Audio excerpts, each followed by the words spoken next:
in the Twin Cities, and I toured actually HBCUs in 2019. I went on a college tour with this church called Progressive Baptist Church in St. Paul, and so I was able to look at HBCUs in North Carolina and Georgia. And on that tour, I actually came across Johnson C. Smith University, and I really just loved the school and everything, and I applied, and I of course got accepted. And so my senior year of high school, I was applying to colleges, all of them HBCUs, none of them in Minnesota. I just knew that I didn't want to be there. I didn't want to be in the cold anymore. I just wanted to be back in the South, because I also grew up in Greenville, Mississippi. So, I was used to being in the South.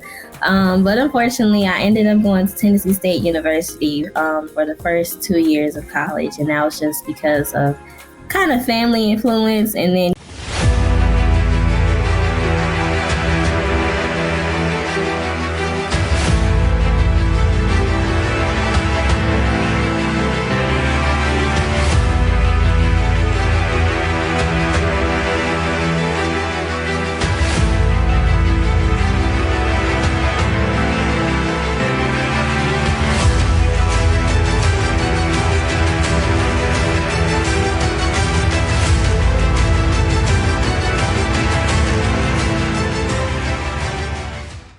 Hello, everybody. Welcome to the Career Education Center podcast.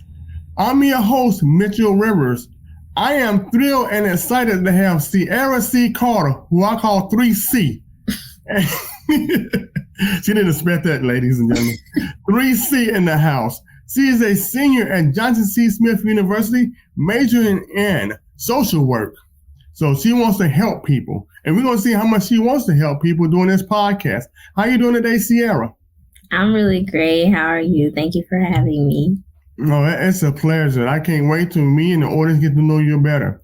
Sarah, tell us about your journey from your high school to college. And I noticed earlier that you told me that you transferred. So tell us about your educational journey thus far. Okay, so my educational journey has been really full circle, I would say. I went to high school in St. Paul, Minnesota in the Twin Cities, and I toured actually HBCUs in 2019. I went on a college tour with this church called Progressive Baptist Church in St. Paul, and so I was able to look at HBCUs in North Carolina and Georgia. And on that tour, I actually came across Johnson C. Smith University, and I really just loved the school and everything, and I applied, and I of course got accepted. And so my senior year of high school, I was applying to colleges, all of them HBCUs, none of them in Minnesota. I just knew that I didn't want to be there. I didn't want to be in the cold anymore. I just wanted to be back in the South, because I also grew up in Greenville, Mississippi. So, I was used to being in the South. But unfortunately, I ended up going to Tennessee State University for the first 2 years of college. And that was just because of kind of family influence. And then, I have family in Tennessee, so it was easier to just be somewhere that, I was comfortable with and I knew the area.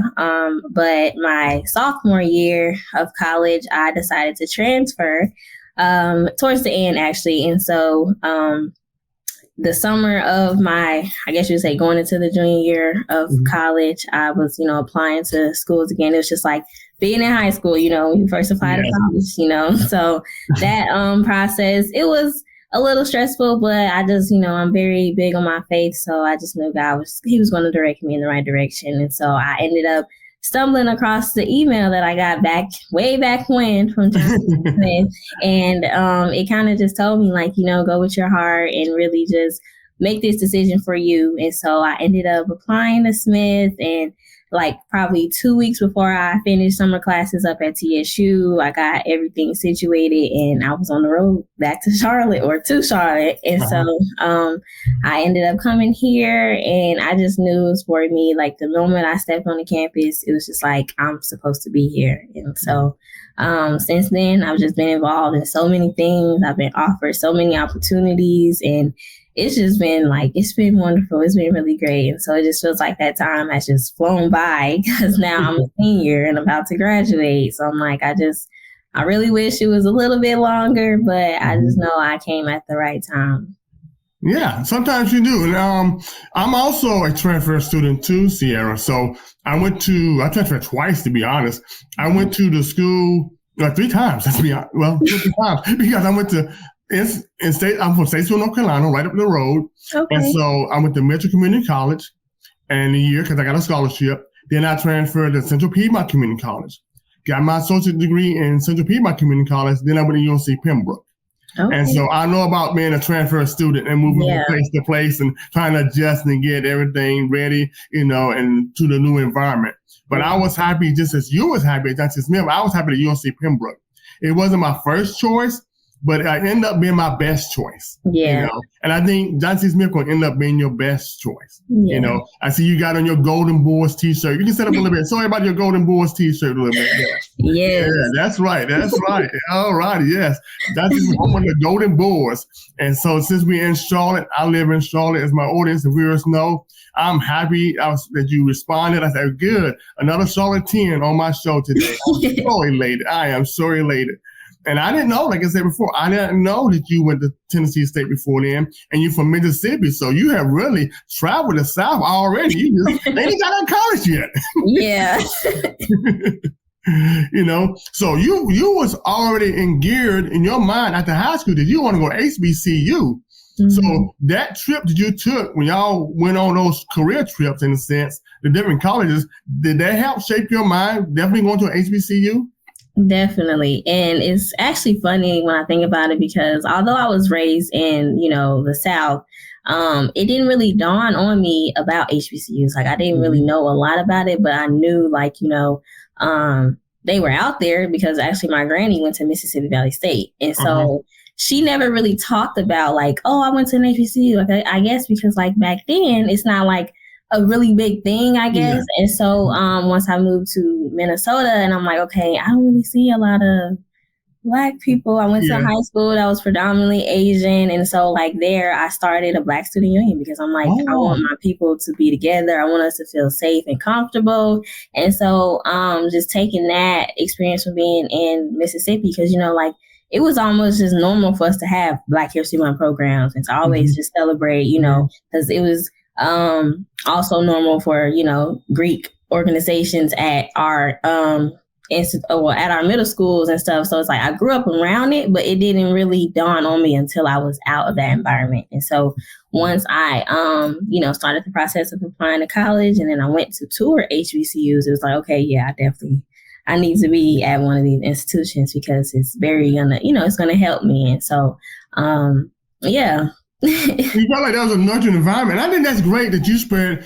And I try to have diversity within our programs, different people from different areas of the country, different countries, different races, different origins. Because I think diversity is very great. And I think it's great how you went ahead and introduced, the African-American community up in St. Paul, Minnesota. It's not a place where African-Americans go because it is so cold, as I heard. I had a cousin that lived in St. Paul. I think they live in Michigan now. Still, it's so cold, right? Still up in that cold weather. Yeah. And I prefer the South, too. So I've been in the South all my life because I don't like cold. And as I got older, Sierra, I really don't like cold.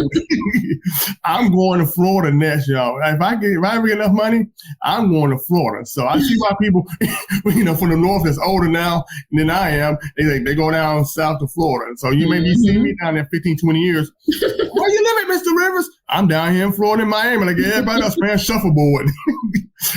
In my lunch special between 4 and 7, and make sure I stand in line for my pudding pops or pudding. Oh, man. So was there any particular reason why you majored in social work? Is that something that you had a role model, or just something that's in you that you want to just help people? I feel like it's just been in me, but at the same time, I've had influence by a social worker, and I've also had social workers in my life. And so that contributed to a lot as to why I decided to major in social work. I didn't know how broad and, just the variety of, options you have with social work. And so once I came to college, it was okay, my main focus first was on foster care.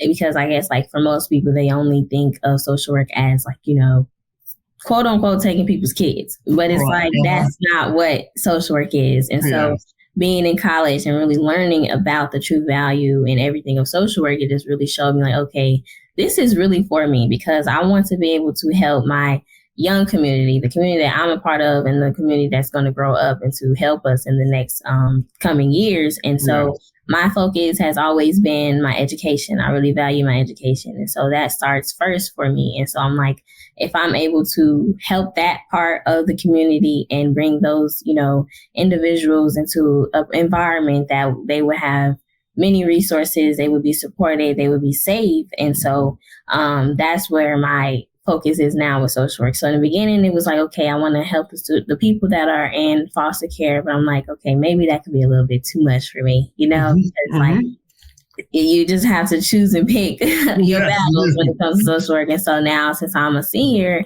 and I've just been given like a really wide range of what I can do, I'm really starting to focus now just on education and really just like higher education because I think I'm more comfortable in that space. I think I'm more comfortable with being around people my age, more so to speak. It's a little easier because, I'm actually an RA, so I already oversee individuals that's not that many years younger than me, but at the same time, I'm able to just be that kind of like big sister in a way, help them, talk to them, and just let them be comfortable and give them resources. And that's the biggest thing for me. Like, I'm very resourceful. Like, anyone can tell you, like, yeah, Cierra, if she knows something, she gonna give it to you, because like, I want to see my people win. I want to see them be able to flourish, because it's like, I know that I didn't get this far by myself. Like, someone helped me along the way. So I want to be able to do that for, people who I come across.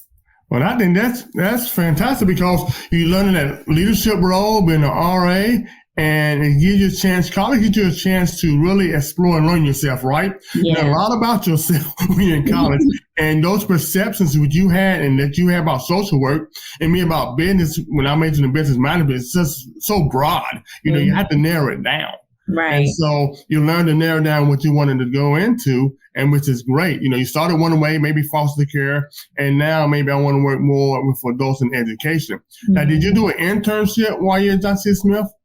Yes, my first internship was my junior year, but it wasn't through the university. I actually, so in high school, I became a Wallen Educational Partner Scholar. And so that means I was given $4,000 a year if I maintain my GPA. And then so it helped all 4 years while I was in college. And so I came across an internship opportunity through the Constellation Fund in Minneapolis, Minnesota. And so they focus on granting nonprofits in the Twin Cities who are focused on poverty. And so it was virtual, but once I went back home over the break, I was able to go on, inside and talk to people and at the company and everything. And so that was like my first internship in college. But now my senior year as a social worker, we have to have a year-long placement. And so I started my internship with this organization called the Bringing You Excellence Foundation. Is also a nonprofit organization. And so the focus is on children and women. And so they help women in Charlotte who have children between 0 and 5 years old. And it's a grant. It's almost like that grant style organization. So they have a lot of programs for these individuals, and just they bring in like grantees. So the people who help these individuals, they want to make sure that they're able to, have a voice in the decisions that they make for the community and the individuals that they're serving. So that was, it was a good experience. I'm no longer with them currently. I'm now working at my university. And so I'll be working with the first and second year experience in parent relations. And so it's like a lot to it, but that's understandable. Yeah. So I'll be starting that Monday, actually. So that one I think will be a little bit more geared towards what I'm interested in. So I'm really excited to see how that'll go. And that's why I stress internships a lot here at Cierra and Career Education Learning Center, is that you never know what you want to go into until you actually get the experience in that field, and it may be, like you said, part of that field. and you may want to go one way and then you choose to go another way. So where I was a business major, I may want to go to marketing. Then I didn't like marketing as much as I thought I did. Now I'm going to finance, and then finance will not be because I'm at the desk all day. And then you find different areas, and you seem to find that same area within social work. There are many different areas and avenues in social work, and you was able to navigate going through different experiences, internships, working at this and that, and kind of see. And I think that's also building up who you're going to be later on. Those experiences from high school all the way up till now, thus far, it's going to build you and let you know different areas there. It's going to strengthen your leadership style once you become a leader, then as you graduate. So I think that is great. And, what about, I saw something about the Ronald McNair experience. Can you tell us a little bit about that on your profile? Yeah, so I am a Ronald E. McNair scholar. I became a scholar my junior year once I transferred here. And it's a TRIO program. So let's start there. So it's a TRIO program, a federally funded program. And it is geared towards helping undergraduate students pursue graduate education. And so the focus of it is to do research and to, go to conferences, attend conferences and present the research that you've been working on. And then it's just, the end goal is for graduate school. And so it was started by Dr. Ronald E. McNair, and he was an astronaut who went on a spaceship called the Challenger, I believe. And it was a challenge. I was in college at that time when that happened. Yeah, I seen that. I'm in there. In fact, when you went to A&T for that conference, they got the Ronald McNair Engineering Building there in North Carolina A&T. And so, I remember that time, and that's fantastic that they had that program there. Yes. And what did that experience teach you? It has taught me a lot. And when I tell you, it has opened my eyes up to just what the world can offer for first generation students, because I am first generation. I take a lot of pride in being first generation. And so just being a part of this program, it's just wow, I never would have imagined I could do these things and just experience this. And then just being able to attend conferences really give you that opportunity to network, really, really network, and just even with peers and professionals, you just never know what you might, come across. And so I've been able to do my research on the impact of TRIO programs engagement on student success at a historically Black college and university. And so the focus right now is Johnson C. Smith and the TRIO programs that we have on this campus, and to just kind of do an evaluation of how it is really going to help students thrive. And so that's what I'm currently doing my research on, but I want to expand it once I go to graduate school and kind of bring in a trauma-informed approach focus to it, because that's also important to me as well. Being a first-generation low-income student and attending an HBCU, that's a lot. You deal with a lot. Yes. So I just really hope to, I'm curious to see what I will come across and what I will, find through research. And then it's helped me, become a better researcher, because I've never done research before. I've never, just done anything like this. So I just feel it really has helped me become proficient in that area. And so I'm wow, I never thought I would be interested in just continue doing something like this, So it's definitely given me just everything that I never would have imagined. Yeah, and that's a great thing about, and I pushed that on a couple other podcasts that I had earlier, and that these conferences that you get to go to, internships, co-ops, even part-time jobs, you get a lot of experience and meet a lot of different people, and that they will open your eyes, and there's certain areas in your life that you thought you knew and you don't know. And then you learn more about yourself. Like you said, research. You didn't think about no research. That wasn't even your vocabulary, research. And all of a sudden you're doing research. What? I'm doing research.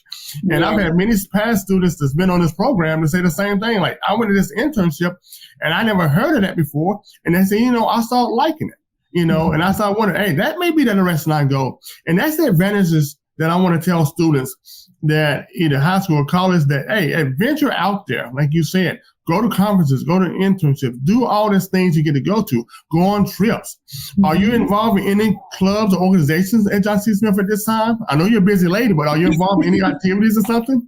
Yes, sir, I am. I'm currently the vice president for the UNC Pre-Alumni Council. I am the UNCF campus ambassador.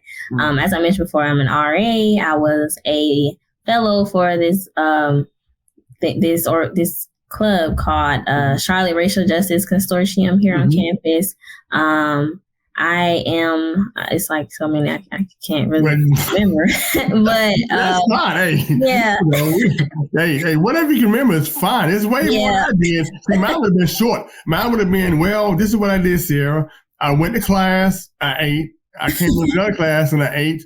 And I played intramural football and basketball, and that was my life. Oh, and I was on reserve on the weekends, every one weekend out of a month. That was it. That's all I did. That was so simple, it's unreal. Why come you wasn't born? Well, I guess, why come you weren't born when I was born? That way you could influence me to do all these organizations there. I just did the minimum amount, I guess, and I thought that was a lot then. But now, talking to you and other students, I'm like, man, I guess I really had a boring time at school. I did not utilize the services there. Mm-hmm. And the last person I had on podcast before you, we were talking about utilized services, and she was at North Carolina Central, and the student utilize the services that are there. You pay for those services. Yeah. Student fees, So you have your career services, you have tutoring, you have all these services. Are students using the services? Do you find your fellow peer students, are they using a lot of the services that's on campus provided by Johnson C. Smith? Sadly, no.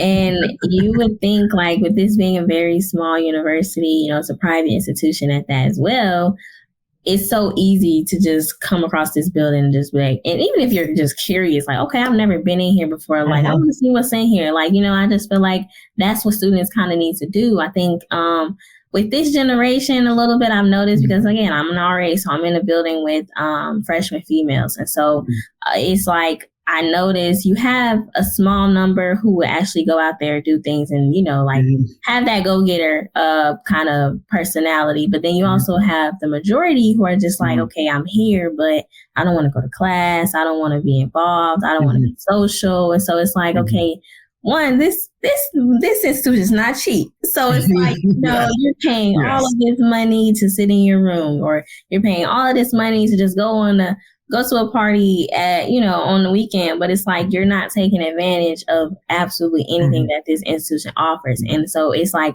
you can have something at the tip of your fingers and you wouldn't even know it because you don't know how to just, I guess, have that proactive mentality and just go get it and go do it and just just want to. And so I try to encourage a lot of students to just be like, go talk to your professors or just go talk to a staff member, just like ask them how their day's going, because that is also another reason how I've just been able to come across so many opportunities just by talking to people and just, seeing how they are as a person, what they do, like, what their background is, because that can help you get into a room that you never would have thought you can get into. Like, it's just that networking thing again, just being able to talk to people. And even some of the peers that I've came across when I first came here, just having a conversation is, hey, how you doing? And now I've become involved in this organization. I'm part of this. So it's just like, being able to just get out there and do something. I feel like that's what students should really try to do, because it's a lot that you can do on this campus. Like, it's a lot. And like I said before, I spoke to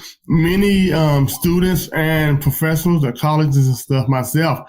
And a lot of people don't use the services they have. Even back in my day, I had to admit, Sierra, don't let my people fool you, or my generation. They didn't use it either. They did not use it either. So I'm not even going to front and say, well, back in my day, Sierra, we used those services. We didn't waste our parents' money and we didn't utilize the services that we had. I went and did. No, they lied. They didn't. They didn't, because I didn't. I don't know why I didn't. I'm talking to students now. Like, the first thing when students email me a lot of times, or text me or message me, I ask them, did you use the service already? Before you even talk to me, did you go to your career services? Did you talk to your academic advisor? You talk to anybody on campus, the department chair, somebody on campus that can assist you with an internship. They can assist you with other areas you need. Do you need help with financial aid? You're looking for a paid internship. You utilize the financial aid department, not only just to get your financial aid, but there are other things that they can do there too. And so one of the reasons I had this podcast is to get students not only know about the opportunities out there in different career fields, but also utilize the services on campus, like you said, that you're paying for. Those student fees are paying for those services. And as I talked to Elisa Hartfield, who's one of the program directors at North Carolina Central, she was saying the same thing. Like, we're trying to get the students to do this. And I was asking her what was the difference between high school and college. That she sees is that in high school, they kind of like, they come to you. In college, you have to go to them, know. And I stress that to my sons, like, you got to be an adult now. That who's coming to you and baby you. You have to go out there and seek that help that you want. And so hopefully this podcast and some of the other podcasts out there and information that you have and I have, the students will utilize the services that are out there. And so when they message me, I'm saying, hey, go utilize the services you have at your college already. They do this for a living. They do it every day. They know different people that I don't know. They know different organizations that I don't know that can help you, foundations. There are so many scholarships and grants and foundation endowments that's behind the scenes. Yeah. Just ask. Just ask. I remember, I'm going to do this story right quick, is that when my son was going to school and I just got laid off at Wells Fargo and he went to school, and I was just talking to a financial aid person, and I said, well, we don't have so much money because I just got laid off. I said, oh, you got laid off?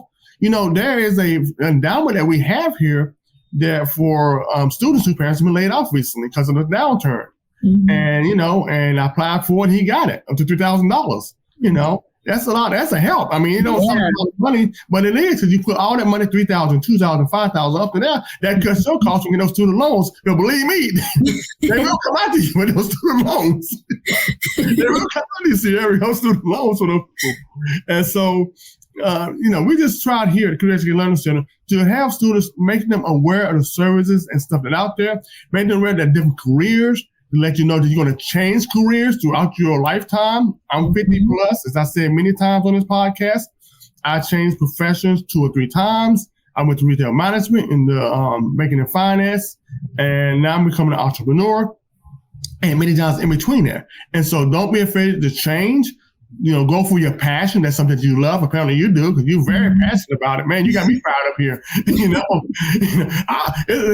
I'm usually laid. No, I'm not laid back, but you got me fired up here. What I'm talking about, I'm not laid back. They know that I'm not laid back, but you do have me fired up regardless. So I'm excited you on the show. Are there any things before we leave that you got any advice or comments for students that's in your university about going to the next level? As I mentioned before, just talking to people and, creating a relationship with professors, because that's really where it starts first too. Like, just going to class, showing up, just putting yourself out there. And I think I feel like if the administration and, faculty and staff, if they kind of put their foot out first for students as well, because yes, we're in college and we're young adults and we, are coming on this journey to learn ourselves, and just as our institution, I guess you say motto is become yourself, change the world. Well, in order for these students to become themselves, they need to know how to do that. And so if they've never been to college before, again, first generation, how will they know where to go and what to do to utilize the resources that are on campus? And so it's like when you have admissions and you have enrollment and all these people who are supposed to help students like this and navigate that for them, it should be a little bit of a segue. It should be someone there to really help them. And I think the main thing is visibility here on this campus, because again, it's a small campus, but it's like we should be able to see it and not kind of like, oh, let's go play hide and go seek and try to figure it out. Yeah, it is, you have to go get it. But if you don't know where it is, then how would you know what to do and how to find it? And so it's just also for students to also find that drive and really find, okay, why am I here? What do I want to get out of the next 4 years? I paid all this money to even come here. So how am I going to, make it work, make it count? And so, It's a process. It's a process, but Yes. I have faith, and I definitely think that with our new president, she definitely will bring that, and she can encourage students and encourage you, just even alumni, like help them to help the next generation. And so I even thought about, after I get my master's, like I definitely will see myself coming back to Smith and like working here, because I just see so much potential and growth for the university. And so I really want to kind of be a part of that. But before I leave, I definitely am going to do my part as well. Like I'm going to try to contribute to,